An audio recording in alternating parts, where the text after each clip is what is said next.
Let's stay with the Lakers thing, though. Let's just keep going down here. If the Lakers were to acquire Kyrie from the Nets, that would mean he would be reuniting with LeBron James, his old teammate from the Cleveland Cavaliers days.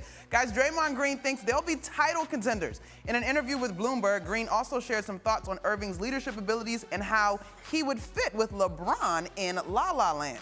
Draymond telling Bloomberg, quote, "With LeBron James, if you give them someone like Kyrie, they'll have a chance because of the way Kyrie can score the basketball. LeBron will only put him in a position to do that. Kyrie has not proven to be a great leader. LeBron will put an umbrella over that. If you can do that, if you can do what you're good at, you have LeBron leading. They could contend, but they won't beat us." Okay, Draymond. Wendy, what do you make of Draymond's comments? He's never one short on words. Well, when you're less than a week off of your championship parade, you don't have any worries in the world. I remember in the days after the Cavs won the championship in 2016, and it became known that Kevin Durant was going to join the Warriors, the Cavs were like, whatever, we're the champs, you're not going to beat us. That turned out not to be true. Having said that, I do agree that the Lakers need more than just Kyrie Irving. But getting Kyrie Irving would be huge for them. This is not standing at the store and choosing between prime rib or filet mignon or a rack of lamb. The Lakers only really have one option to get a star player with what they've got to offer on their roster, and that is Kyrie Irving. So if they get Kyrie Irving, they will be a dramatically better team. And I will say this.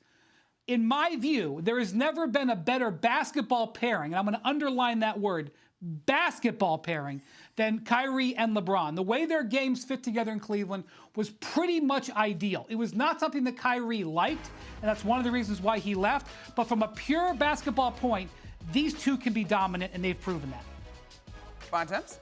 Yeah, I mean, look, I think when you look at what Draymond said, he's right. If you go back to when LeBron played with Kyrie in Cleveland, that was really the optimal situation for Kyrie to be in, as a scoring guard. When James Harden came to Brooklyn last year, he was the point guard. Kyrie immediately said, "I'm going to be the shooting guard," right? And he had his best season in Brooklyn. He had one of his best seasons of his career, second-team All-NBA player.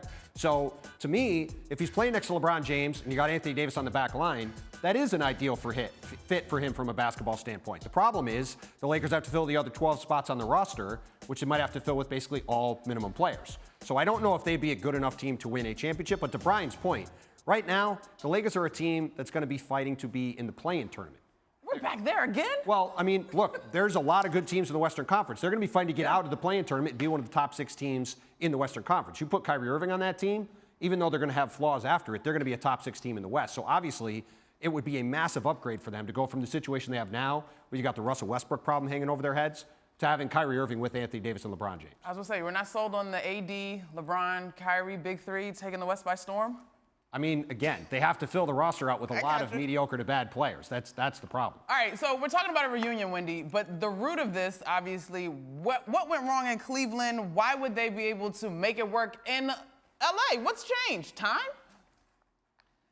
Kyrie didn't want to be number 2. He didn't want to be number 2 in voice. He didn't want to be number 2 on the court. He wanted his own situation, which is what he thought he was building in Brooklyn, like a co-number 1 with Kevin Durant. That hasn't worked out to this point. But look, the ideal, if you go back and look at when LeBron's been successful, he's always had a guard with him like Kyrie. Even I know that comparing Kyrie to Mario Chalmers isn't really fair, but like Mario Chalmers worked alongside LeBron because he could handle the ball and play off the ball. And with Kyrie, it was like an upgrade from Mario Chalmers, an upgrade from Mo Williams. That is the absolute perfect player to put alongside LeBron. Even that they're both now in their 30s, it's dynamite, which is why LeBron dreamed at one point of growing old with Kyrie Irving. He actually articulated that he envisioned he and Kyrie playing with the Cavs and slowly turning the Cavs over to him, giving him more and more responsibility. 2 weeks after he said that, Kyrie said, "I want out of here." Kyrie was never willing to hear that. That situation could still happen in LA. As Tim said, the infrastructure in LA around them is nowhere near what they had in Cleveland.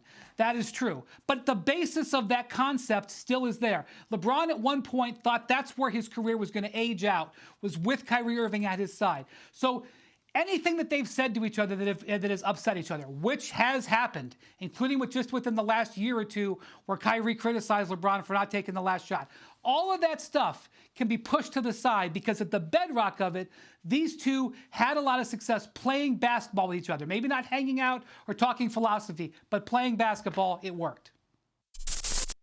Thanks for watching ESPN on YouTube. For live streaming sports and premium content, subscribe to ESPN+.